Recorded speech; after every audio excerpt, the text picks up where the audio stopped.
So, without further ado, I'm delighted to introduce Katy Bodenhorn Barnes tonight, which for some of you, Katy may be a familiar face.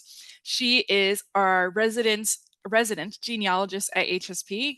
Katy is the director of genealogical programs and services for the Historical Society of Pennsylvania, and she received her BA in family history and genealogy from BYU. And Katy has nearly a decade of experience as a genealogy researcher, helping people learn about their ancestries, and she came to HSP from Legacy Tree Genealogist in Salt Lake City, where she was for 7 years as a senior editor and researcher across a wide range of geographic specialties. So tonight, Katy is going to lecture on how to navigate records of social clubs, ethnic societies, unions, and all types of other voluntary associations. And without further ado, Katy, please take it away. All right. I'm really excited to be here and I'm loving this chat already. This is a very national, international crowd tonight. So I'm loving seeing everybody from all over the place. So hello from Pennsylvania. I will go ahead and share my screen and we will just jump right into this and get going. As Selena said, please put your questions in the chat. I will definitely leave room uh, for questions at the end, though. I would love to foster some discussion here.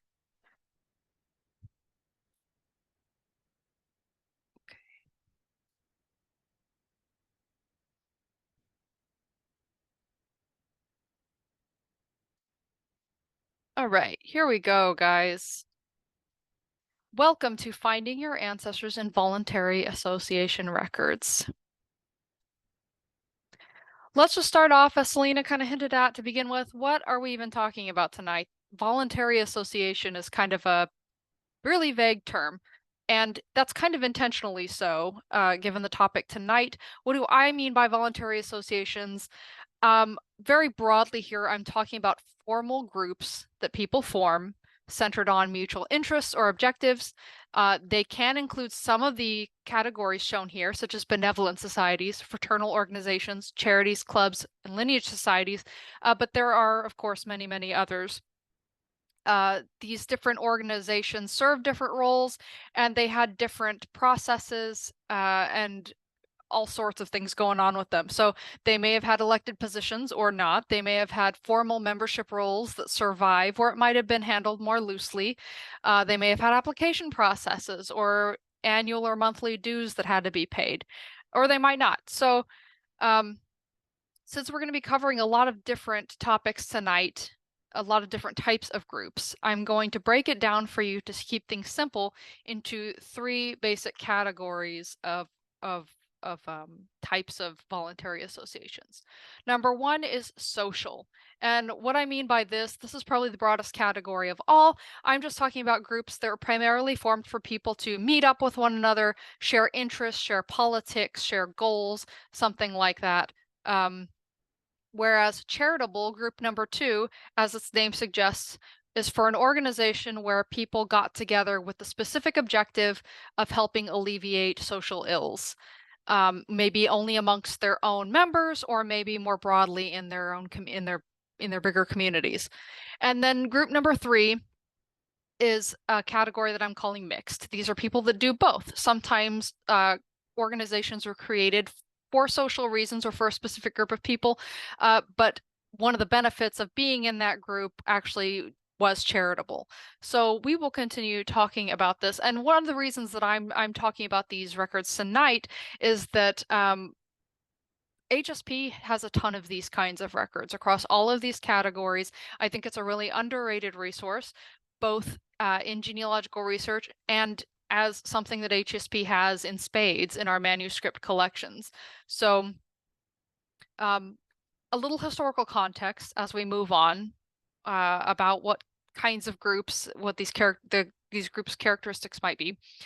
They were generally most popular during the 19th and early to mid 20th centuries, though of course they go back quite a lot beyond that. Our ancestors were joiners, especially in the 19th and 20th centuries. They belonged to these clubs and ethnic societies and political groups, and that's not saying that people don't join groups now. But it's well documented that for a variety of reasons, 21st century people are less likely to belong to social organizations in the same way that our ancestors did, or in the quantity. Today, our communities may be represented still by an Elks or Rotary Club. You might have a neighborhood organization, or you might volunteer with something like a nonprofit humanitarian aid group. They're by no means gone. Folks are still very much involved, um, but our ancestors were into it on a different level. So, and part of this comes from, at least on the charitable side, from the way that things have changed culturally in how we meet the needs of our communities. Prior to about the Great Depression, most needs in a community were met or not by private organizations or individuals, think churches and these kinds of groups. After the Great Depression, with the New Deal and a bunch of legislation that we're not going to get into tonight, slowly over time, a lot of social services have been taken over by various jurisdictions of the government in the United States.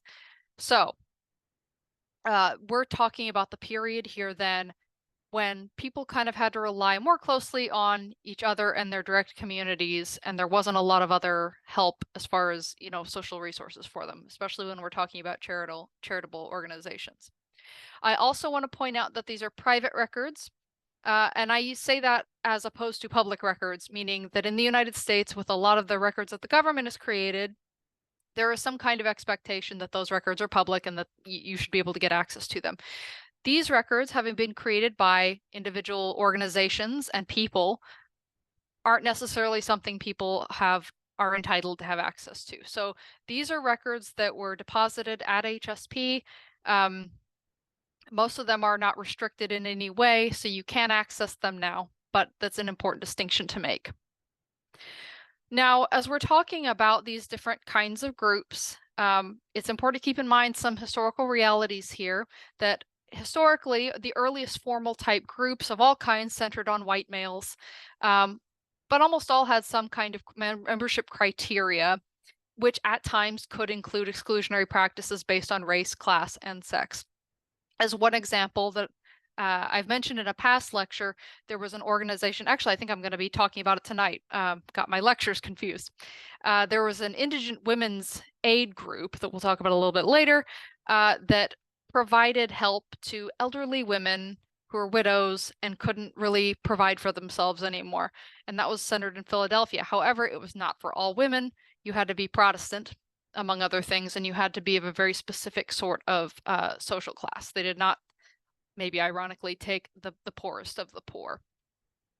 Women, by and large, tended to be involved more in these sorts of aid organizations, and we're going to focus on these a little more heavily just because these are the types of records that seem to give more biographical information, which is kind of what we're looking for, and they can be very useful in solving family mysteries.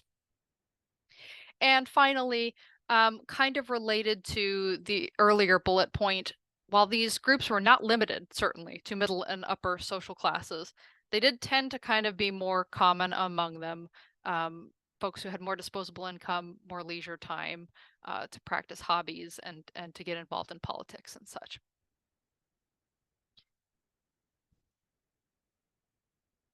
Okay, so as a genealogist, why are you interested in these records?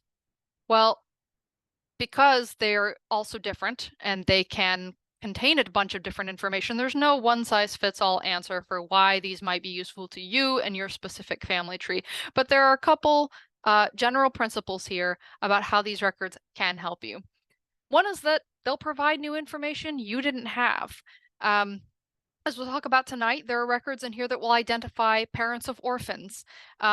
So if you're someone that's had that kind of a brick wall in your family tree for a long time, that's something these records might be able to answer for you. And some of that information might be smaller too. Well, we'll see some examples as we go along. Even if you don't get any new information, don't underestimate the importance of validating research that you've done elsewhere in other sources. So if nothing else, a lot of these records, maybe you have great-great-grandpa's birth date from another record, and you found this voluntary association, this club record that also gives this birth date. Maybe that's not new information for you, but now you have a second distinct source verifying that piece of information. And finally, my personal favorite is that these records can help put biographical flesh on the bare bones of our family tree, to mix a metaphor. Um, if we want to get past these names, dates, and places, a lot of these records can tell us more about our ancestors as individuals, the kinds of things they were passionate about, some of the circumstances they had in their own lives that they were dealing with, and some of their hobbies and the kinds of people that they interacted with and what they valued. So these are all things that these various records can give you. So we're going to start with part one, which is talking about those social groups, the ones that existed primarily for social connection. Here I've just listed a whole bunch of different kinds of records, some of these organized by category here of social clubs, but also some specific examples of records that are at HSP. These groups we have records for. Some of these will start out with hobbies and interests. These self-explanatory Philadelphia Bicycle Club here, people who like to get together and go for bike rides. Putting it really simply, that sort of club is one that we might be working with. Ethnic, lineage, and cultural. I've got a few examples here. Some are obvious by their name. Some you might have to know a little bit more about that culture to know what it's talking about. For example, this Society of the Sons of St. George refers to England. Um, People got together in political groups all the time, and not just strictly aligned with political parties of the day, um, or even with American political objectives in mind, but uh, with these different groups that might have had different objectives very specifically too. We have military groups, which we'll talk about a little bit, that are not formal government records of military service, but are contain information about soldiers based on these social connections and clubs that they formed after their service. And then we also have professional organizations. For example, there was a Philadelphia County Dental Society, and dentists and other dental practitioners would participate in this one. So because I think a show and tell is always very helpful, I'm going to jump right into giving you some examples from each of these. And these are again, from HSP's collections. We'll talk a little bit more at the end about how to access these. So first, I mentioned the dental organization. Well, there was another one that was a women's dental association. We have their records covering the years 1892 to 1921. The record here you'll see on the left. This is a good example of how your mileage may vary, by the way. I should start by saying that some of these organizations are going to have really robust records that are going to contain a ton of detail. And some of them, like this, are going to be smaller collections or might just have very baseline, straightforward information. And this Women's Dental Association is one of the latter. We have here a list of the addresses of the original members of the WDA. And one of the things that I thought was interesting about this is that even though this is the Historical Society of Pennsylvania, and there were a number of Pennsylvania dentists, lady dentists on this list, there were a couple others, as you'll see here, Sarah E. Gardner and Alice Ireland, these doctors that lived elsewhere and were still part of this organization. So if you knew that you had an ancestor that worked in a specific industry, you can always go into the online catalog, for example, and input the name of that industry or that kind of job and just see, maybe you didn't know that there was such a group. Or group this specific for people who did what your ancestor did professionally. But this is a good place to start. And at the very least here, again, we don't have birth dates, we don't have spouses or children's name here, but we do have addresses at a specific point in time. And, validation that these women were dentists, which is, I think, pretty cool, especially considering the time period.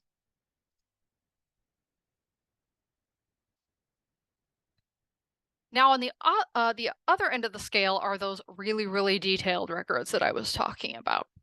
This collection at HSP is called the Naval and Military Order of the Spanish-American War, the Pennsylvania Commandery Branch. So, what this was is veterans of the Spanish-American War, which took place in the late 1890s. And from what I can tell from the records, these seem to be primarily officers.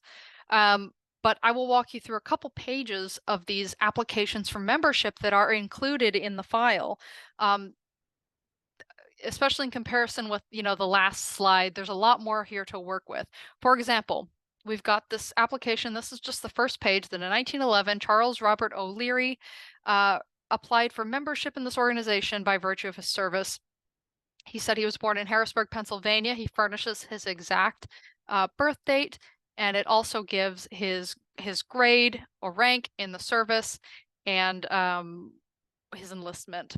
So in this particular case, he was a paymaster in the Navy and said that he was actually still in the service as of 1911 when he applied for membership in this club. And that's just page one. On page two, you'll see in the upper right, I've just excerpted it here and transcribed a bit of it here on the left. He tells a little of his story. You know, they want him to share the facts of their service and some of the details. He mentions that he served on board a ship called the USS Sterling and gives the dates of that and what he did. He said the Sterling was engaged in supplying coal and stores to the fleet off Cuba and Puerto Rico, and it accompanied the USS Oregon and Iowa through the Straits of Magellan in December of 1898. He was honorably discharged first in March of 1899 after that service, but then was reappointed and, as we saw, continued to serve at least through 1911. I was especially fascinated by the amount of the world this guy saw, because he mentions also, lastly, that he was stationed in the Philippines during what was called the Philippine Insurrection that directly followed the Spanish-American War, and he was there. On the bottom right here is a painting of the Battle of Manila Bay that took place in that vicinity around that time that he very likely could have been witness to or a participant in.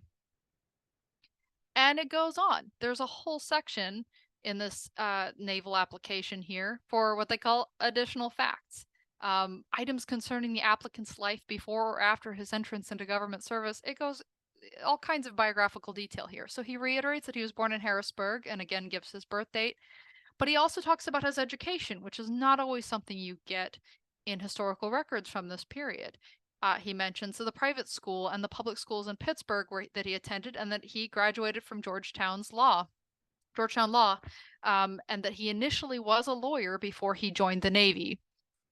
And kind of as a meta self-referencing thing that I noticed here that was pretty interesting is that he also goes on to list some of the clubs that he's a member of. So we're finding him in these club voluntary association records, and he's also talking about the other organizations that he participates in. And some of them are also military related, like the Army and Navy Club of Washington, but he's also got some sports groups, the Racquet Club of Philadelphia, his Chevy Chase club in Maryland. So this helps you see that he's got connections all over the Eastern Seaboard. You learn about his education, you learn about his military service, and then on the next or further down that same page, this application even asks for the name of the eldest male child of the applicant. So he mentions his son, Forrest O'Leary, and it gives the date and a date of birth and the place of that son's coming into the world, and then where he's living now.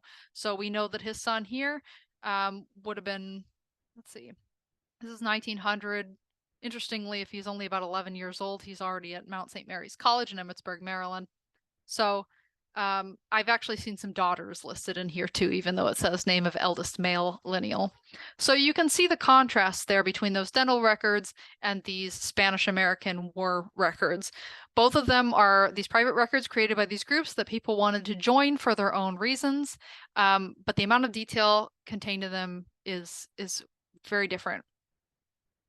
And both of these are at HSP. Neither have been digitized yet, but that is something we are hoping to do. Also in the social category, I would put lineage societies, and this is something you're probably more familiar with. We all know about the Daughters of the American Revolution or the Colonial Dames. Well, there were some that were also ethnically oriented. For example, this Netherlands Society of Philadelphia collection that HSP has. This organization was founded in 1892, and it was intended to be for descendants of Dutch colonists in the New World. So even though this club was founded in 1892, most of the records in the collection that we have cover the years 1920 to 2004, and of greatest interest to genealogists are, in addition to the administrative records and all kinds of internal business type records that they have in this massive collection, there are also membership applications, member cards, member directories, and even some photographs.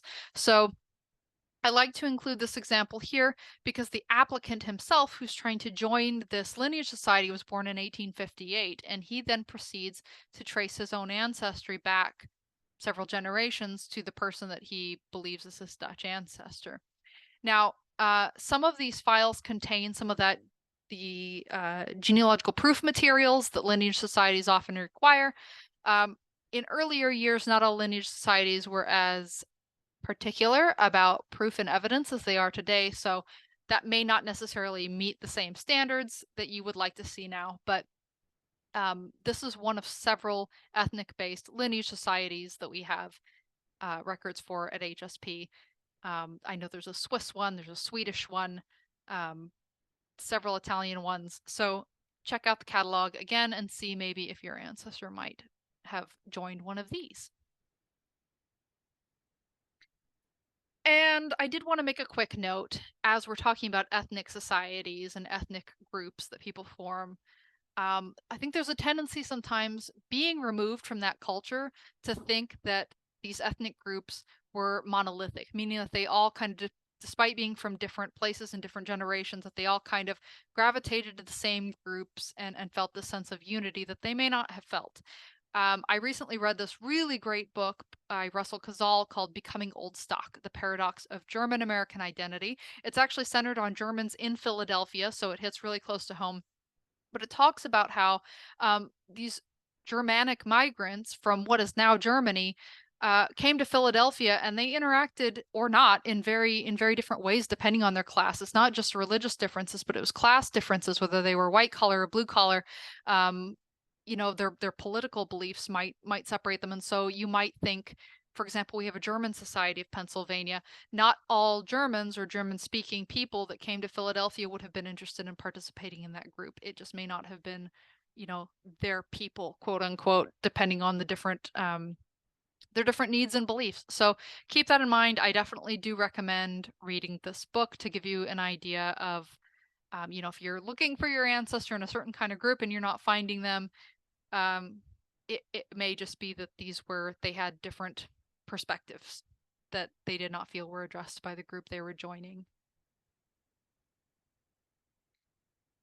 Part two, we are now jumping into those more strictly charitable groups. So in this case, your ancestor may have been one of the volunteers helping give aid, or as we're going to see in the examples here, they're probably more likely to have been the people on the receiving end of the help. So if you know that your ancestors maybe struggled, maybe they were on the lower end of the socioeconomic spectrum, you might be able to find them in records such as this, because Philadelphia and lots of places in Pennsylvania actually had really worked hard to have some really robust ways of supporting folks. So once again, I've created this very basic list here. This is just a small smattering of some of the collections that we have at HSP that fit within this category. And again, these are very, very just thrown in there. There are so many more, but these are some that I've interacted with directly, find very interesting. And they run the gamut from aid societies to homes where people could go and live, to these more financially oriented groups that provided support kind of from afar, maybe even outside of the United States.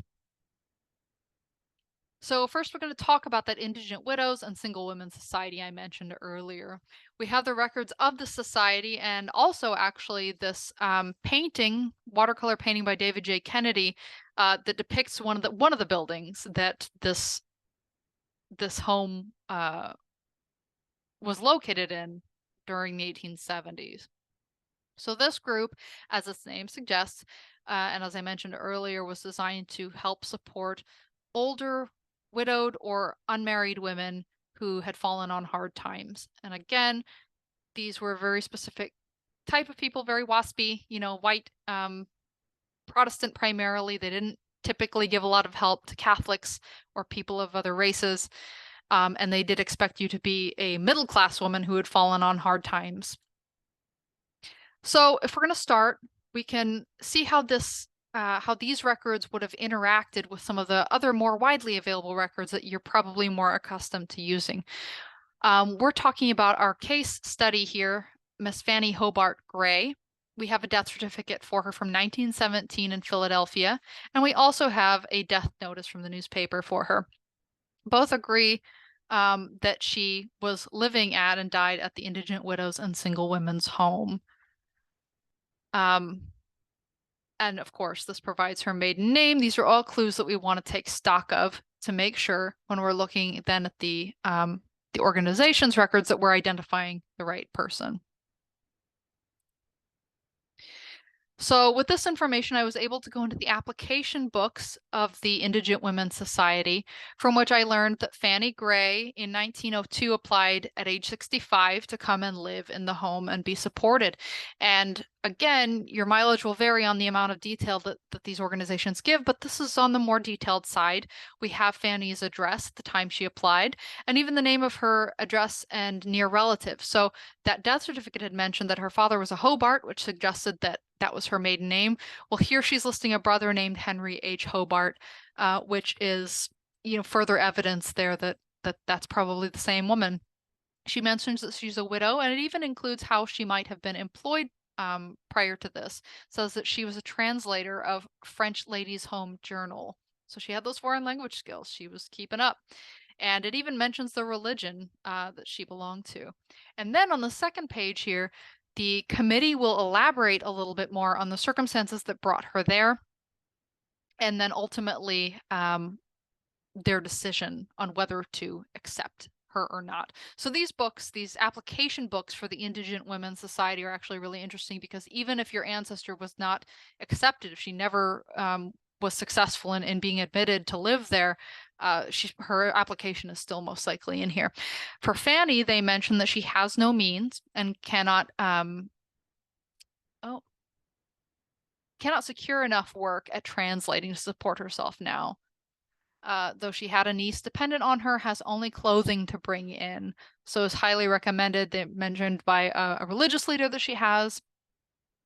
And looks like her book editor was also paying. So these are very interesting. There's some really heartbreaking stories in these as well. But you can search to find out, especially if you know that your ancestor lived in the Philadelphia area, that maybe she was widowed earlier. She might have tried to apply to this or one of several other homes that were similar in their design to protect indigent women. Another example of these charitable organizations, we have the American Friends Service Committee. So the Quakers. Well, one of the efforts that the Quakers undertook during World War II was to support Japanese Americans who they felt were wrongly interned in internment camps. So this interesting little collection that HSP has is another one of those that's not very detailed, but gives you an interesting insight into the values of the people who participated and what was going on in the country at this time. In this case, we have a collection of relocation center cards. Basically, what happened is that this American Friends Service Committee would keep an eye on when these women had babies, usually in the camps, and they would document the baby's birth and send the mother a gift. And so each of these cards just mentions the name of the woman who had the baby, where she is being interned, and though it does not name the child, it mentions the child's sex and the birth date, and also usually where they might have found out about the child. In this case, this family was at Topaz in Delta, Utah, in the middle of the desert, and they had the internment camp actually had a newspaper that referenced that child's birth. So how can this be useful to you genealogically besides that meat that it's putting on the bones? Well, especially prior to the launch of the 1950 census, a child that was born in 1944, if you're researching, you might not be able to immediately find good information on who that child was. But now we have the 1950 census, which really helps, and we can tell the rest of the story. In this particular case, the family, who were originally from Oakland, California before the war, went back there after the war. We learned from the 1950 census that Mrs. Shigeyoshi Izaki's first name was Haru, and that the child born in 1944 was a boy that she named Paul. And you can see that reflected on the census here in 1950, where it crosses out California and mentions that he was born in Utah, which would make sense. And it also, even though this record, this previous card is not mentioning really much of anything else about the family. You do get the husband's name, as she's referred to Mrs. Husband's surname.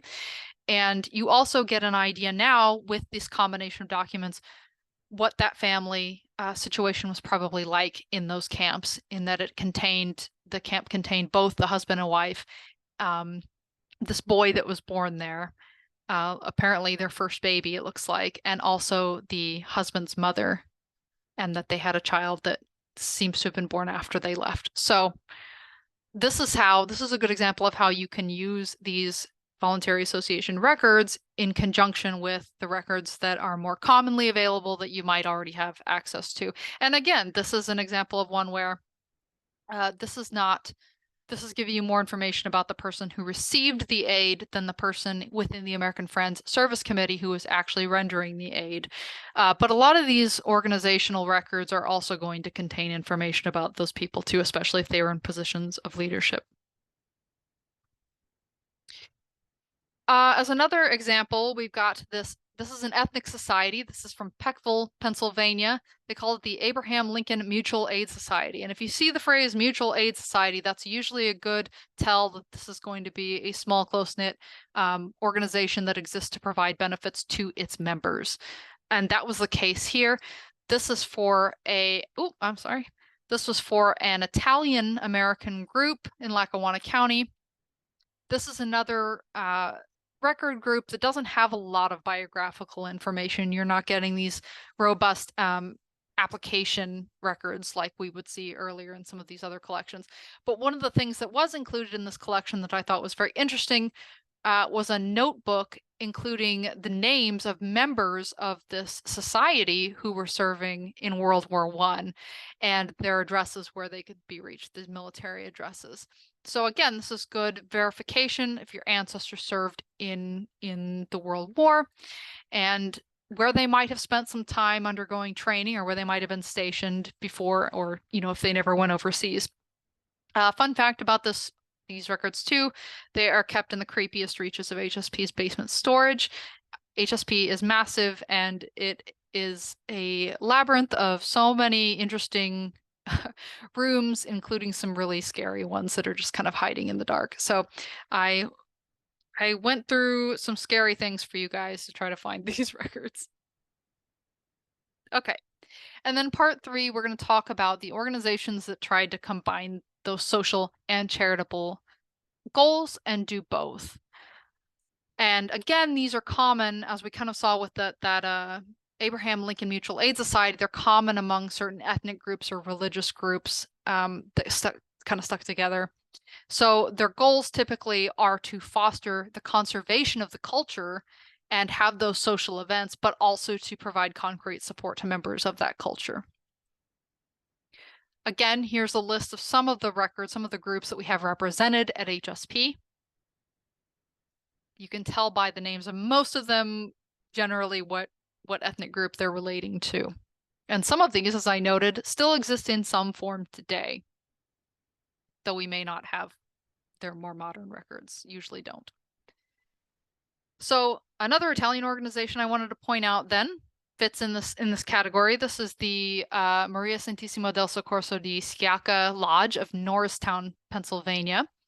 This was founded in 1904, and their whole thing was to support Sicilians who had immigrated to this part of Pennsylvania, specifically those from Sciacca, sorry if I'm butchering that, which is in Agrigento in Sicily. So that's a clue if your family member was a part of this group as to where they might have been from in Italy, if you didn't already know. And they required their members be Roman Catholics, specifically of Sicilian heritage. So if you were Italian and lived in Norristown, but you were from somewhere outside of Sicily, you probably wouldn't be part of this group.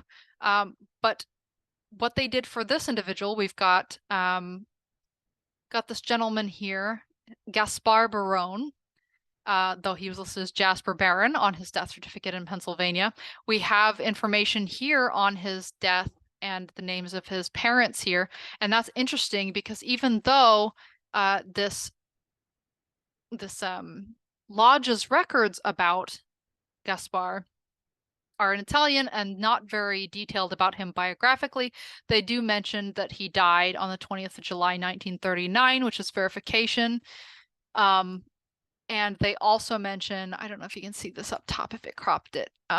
Okay, so his name up here, Barone Gaspare Fu Diego, means son of the deceased Diego. And that matches the Diego listed on his death certificate. So again, we've got that verification there. It also mentions his surviving wife, Francesca, and the support, the financial support that she received when her husband died.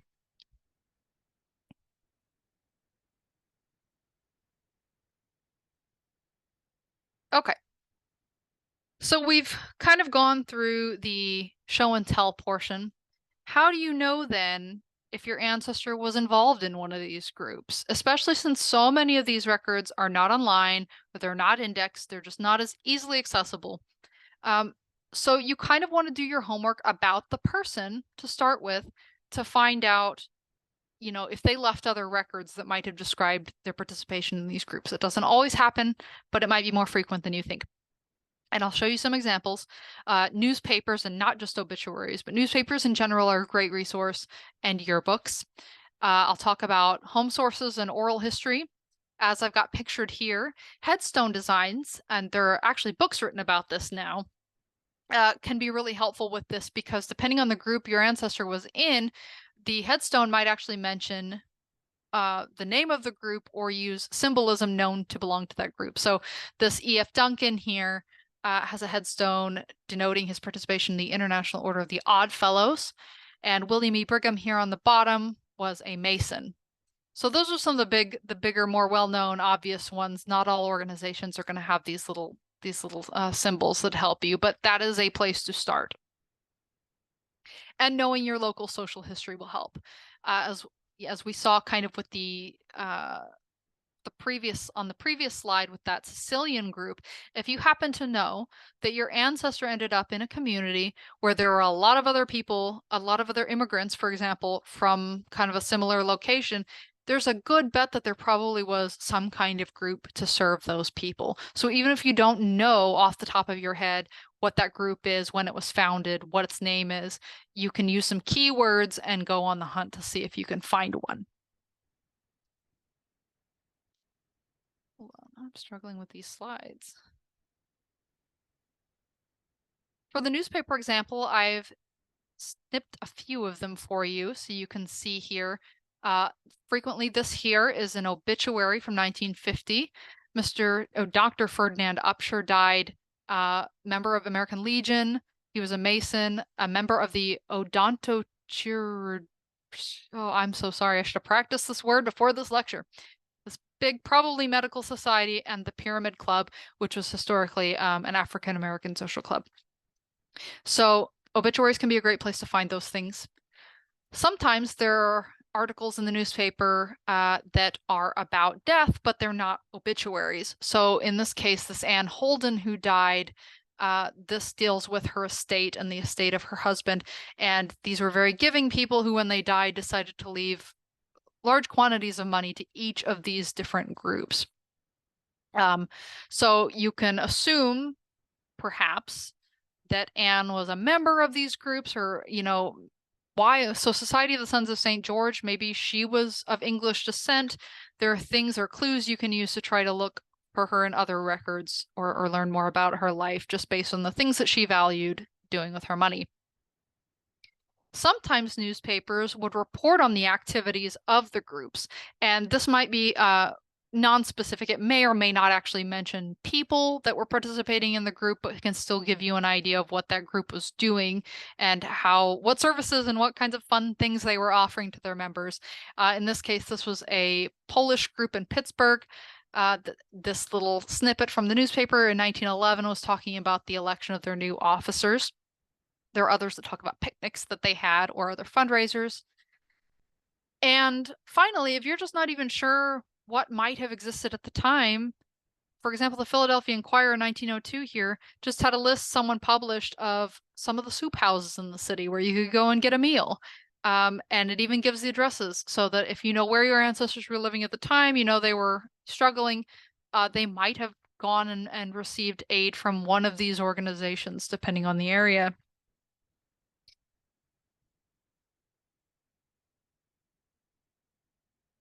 Yearbooks are another good example. Ancestry has a great collection of yearbooks. HSP also has some, and I'll put in a plug that we are collecting Philadelphia area yearbooks. So drop me an email if you have one from the greater Philly metro area that you would like to donate. We would love to have it. We think these are so helpful as demonstrated here. You've got yearbooks that talk about the clubs that your ancestors were in. Now, these may have just been clubs at their high school. There may or may not actually be records surviving, but again, this is interesting information about your ancestor. So we've got Philly featured here and then Allentown here, and you might even get a photo out of it. And don't discount the home sources. This one's a personal experience that I had. My dad was, shall we say, he was a little bit of a big fish guy, where he liked to tell stories and embellish, and he has since passed, and as the years have gone on, I've been trying to figure out untangling the fiction from the truth in some of the stories that he would tell me. And one of those things was he had hinted at military service during Vietnam. And I was not sure if that was something he was making up, frankly. But as I went through his stuff after he died, I did discover that he was a member of the American Legion. And the American Legion does require that people document their military service in order to be a member. So even though I had nothing else about my dad's service initially, finding this made me go, oh, maybe there was some accuracy to that story. And then I was able to reach out to the National Personnel Record Center in St. Louis and order a copy of his DD 214 and learn a lot more about this military service that he did have. So again, even if the records themselves are not as detailed as you would like, this American Legion certificate says almost nothing besides his name and the fact that he was in the American Legion. It led me to much more detailed records that helped answer some questions that I had. All right. So now that you know what kinds of records we have at HSP and what they can do for you, how do you access them? I did mention, of course, that a lot of these are not yet online, and that is the case for a lot of voluntary association records, not just at HSP. We'll talk in a minute about other places you can find them too. But there are a couple ways, both in person and remotely, that you can access these records at HSP. First and foremost, you can come visit us in person at 13th and Locust in Philly. We have a great library staff. You would just come in, request the records you want to look at, and librarians will pull them for you, and you can sit in our glorious reading room and take a look at them. You can also prep ahead of time to know what you want to look at by checking out our catalog, which is online. We could talk a little bit more about how to do that. You can, once you're here, as I mentioned, talk to our knowledgeable staff librarians, and you can even reach out to them ahead of time if you want to make sure that you're looking at the right thing. And when you're on site at HSP, in addition to these in-person manuscript collections, you can make this kind of a one-stop shop for other needs that you might have. We are a Family Search affiliate library, which means that you can access many restricted Family Search records at HSP. And we have subscriptions you can use on our computers to find my past, newspapers.com. And I didn't mention it, but also Ancestry. So, all of these subscriptions tend to be kind of expensive. If this is something that's kind of outside your budget, then you can come here and cross-reference what you're finding in our manuscript collections with what's available online. Now, if you can't come to HSP in person, which is very common, we do try to facilitate ways that that you can still access these records remotely. So as I mentioned, you can contact your librarian. We have a chat service. We have emails where you can reach out directly, ask, hey, I think I'm looking for this organization's records. I'm not sure if I'm doing the catalog right. Can you tell me where I might search and if you can help me with this? We even have a new chat bot. If you're not interested in talking to robots, I'll refer you back to point one, talk to the librarian. And then we have these 3 genealogy services that we offer. Depending on your needs, that kind of escalate based on the size and complication of your search. So quick search is if you're like, hey, I found a record. I know what it is. I know where it is. Can you look it up for me and send me a copy? If it takes less than 30 minutes, you just pay a small fee. We send that to you. If you have a more complicated question, you say, hey, I want you to find everything you can in this record collection about my ancestor, or even in multiple record collections at HSP about my ancestor. Um, we have a research by mail service where you can write in with that research request, and our knowledgeable staff librarians and researchers will conduct that research and report to you in the form of a written report what they found or didn't find. And finally, we have recently launched this boutique genealogy research service called Past Made Personal.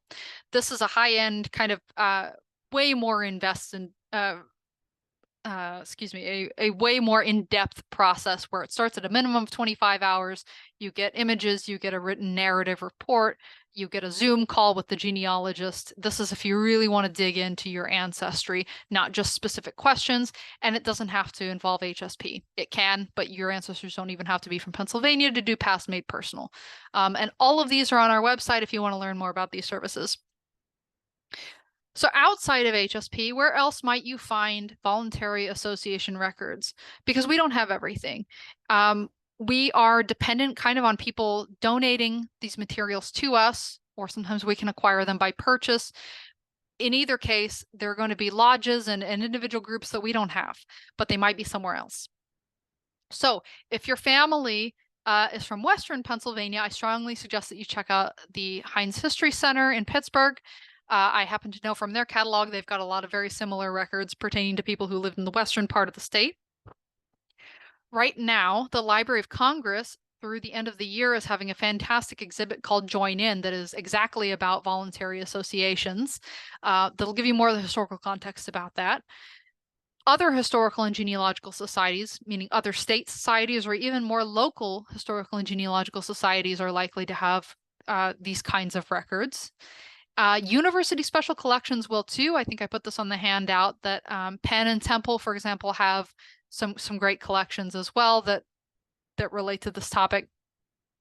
There is no one centralized repository for records of this nature. So there's no one website you can go in and put your information in and have everything pop up. It's just not that way. You got to just be creative and look around. You may find some of these on the major genealogy websites like Ancestry and Family Search, but at least for now, that is not common. They tend to focus on other kinds of records. And probably the moment at least some of you have been waiting for, I'm really excited to talk about a new collection coming to HSP that is related to this topic. For those of you that are members of HSP, we have an online database called Encounters, which is where we index as many of these records as we can. Now, this doesn't usually include the images, but it includes a name database you can search and then request the copies of those records from HSP. We currently have, I think it's 11 or 12 of those databases online now, running the gamut from the Home Missionary Society to even tavern liquor licenses historically for Pennsylvania. But we are this fall, next month, going to be launching an index to the Orphan Society of Philadelphia records. The Orphan Society was founded in 1814. And for this first pass of the index that we are launching, the current records are going to cover up through 1865. These are going to be primarily white children and mostly boys. And they're not necessarily full orphans in the sense of the word that we would use it today, meaning they might still have a mother living but a deceased father. There are over 2,000 entries that we're preparing to launch. And these records are going to come from admission books, indentures, and board minutes of the organization. I've included some examples here of the admission records. This one is from 1866 for a child named Anne Duncan, who was 4. It explains that her parents died and it gives the dates of their death. It mentions her religion. And then at the bottom of the page, it notes that she was adopted by a McFadden family in Philadelphia at the age of 6. So this is a great tool if you've got that sort of brick wall in your family. The indentures are also fantastic. This was at a time when they felt like for good moral character, among other things, and to prevent the kids from being too much of a quote unquote burden on society, they would indenture them to learn a trade from another adult. So the records of who those children were indentured to and the terms of those service are also part of this collection. Once again, the images will not be online, but a name searchable index will be. We're looking to launch that hopefully in October, and it will be viewable to subscribing members, friends of HSP, through our encounters database. So this is a great time to become a member if you haven't already. Okay, and with that, I think I'm finishing up close to right on time. I'm happy to take questions here, and you're also absolutely welcome to email me. And, I take comments, I take feedback. Would love to know what you thought and what you would like to see more or less of at HSP. So thank you. Thank you so much, Kitty. That was really interesting. And for the plug about our yearbooks, I recently learned that we now have a full run of St. Joe's Prep yearbooks up until the year 2000. So if you have any ancestors or you yourself are a Joe's Prep graduate, I just thought that was kind of interesting. So let me see. We do have some really interesting comments and questions in the chat. Let me resend the handout. There's the PDF handout. I just resent it in the chat. So let's see. Danielle asks, any hint on reading the cursive writing, or is there another class for that?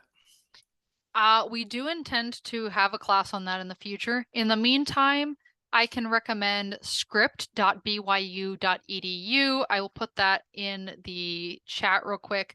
That is a fantastic handwriting tutorial resource, and it's completely free, and it's in several different languages. So if you want that practice learning to read old handwriting, go there. Great. That's a great question because that's useful not just for these types of records, all types of historical records. Um, Someone asked, what about the Pennsylvania Abolition Society? My 5 times great grandfather was president for a while. And also, I see a question from Diane. Do you have anything from the Pennsylvania Abolition Society? To which I will proudly answer that we have the Pennsylvania Abolition Society's records as a part of our collection. But Katie, you can take it from there. Yeah, and it is a massive collection. So it contains, yeah, those administrative records that will probably have some information on your ancestor if they participated in the Abolition Society.